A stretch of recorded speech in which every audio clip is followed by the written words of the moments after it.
As you drive to work, you come up the road, you come around that last bend and that facade pops out at you. I'd like $1 for every photo that's been taken. In the foothills of Hobart sits Australia's oldest brewery. It's an icon. It's one of Tass's icon, sitting against Mount Wellington. Inside, 200 years of history, deception, rivalry, drunken convicts, and of course, beer. It's got an incredible history. Cascade Brewery, nestled at the base of Kanani in Hobart, has been standing for 200 years.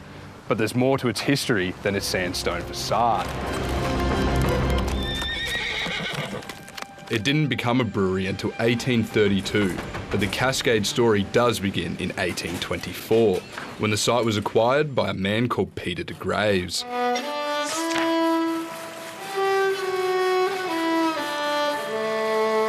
The location was selected for its plentiful timber and access to the Hobart rivulet, resources that would prove valuable for a range of pursuits. Yeah, so the site started off as a sawmill, and the founders being Peter de Graves and McIntosh. When they set it up as a sawmill, then flour mills, lime kilns, and even a bakery here on site before moving into brewing 8 years later.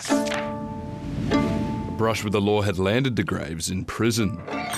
5 years that would change his life and Hobart's history.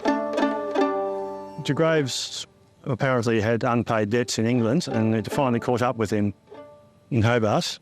It's likely that while he was languishing in jail, he was coming up with all sorts of other ideas to improve his business once he got out.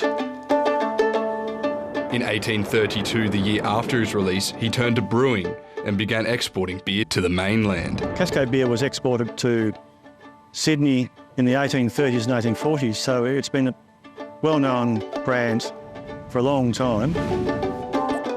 But it didn't just head offshore. Most of it stayed right here in Tasmania. 4 times a day, this bell, still at the site today, was rung to signal beer breaks for workers.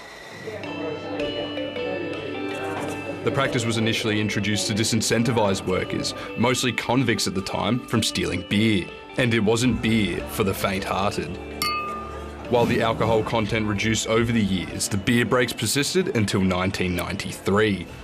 We had a boiler house with a whistle, and that sort of went off at those times, and the 10 o'clock whistle will go, and the afternoon then the knock-off whistle, so it's sort of like that. So we had delivery drivers then that come from all over the south of the state, obviously, and they'd line their trucks up, and funnily they'd all be here at 10 o'clock or 3 o'clock or 12 o'clock, so it was a bit of an institution. Wayne has worked at Cascade since 1984, and he's seen some big changes during those 40 years. I started in the maltings.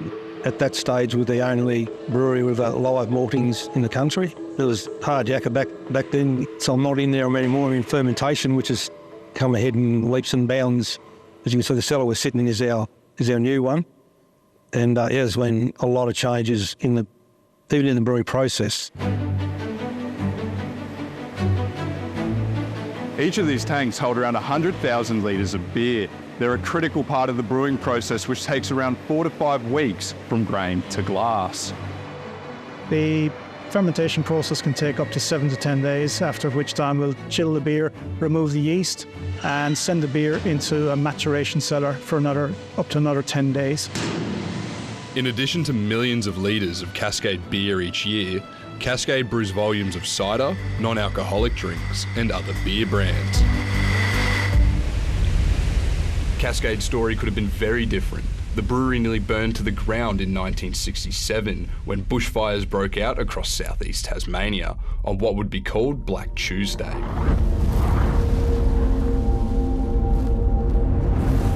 There'd been bushfires burning in the hills for days beforehand. And on this particular day, the wind increased and it swept down over the hill behind us here.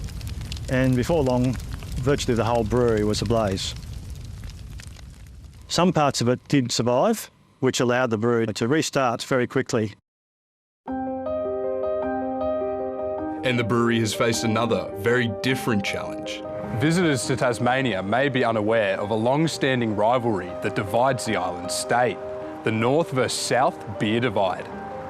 Dividing line down the centre of Tasmania meant that regardless of what you did, Northerners drank Bogues and Southerners drank Cascade. Bogues and Cascade, those people. No, there is a rivalry. There is indeed. It's very real. But we obviously say we've got the best beer.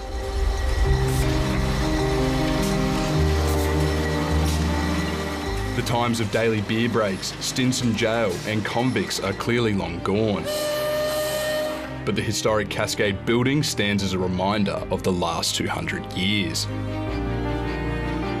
I had my 40th anniversary last week and talked about all the people that I work with, which there's hundreds over the years, and the stories, the things you learn off them.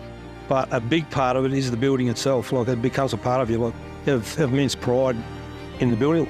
That's your beer, so yeah, it's a great place to work.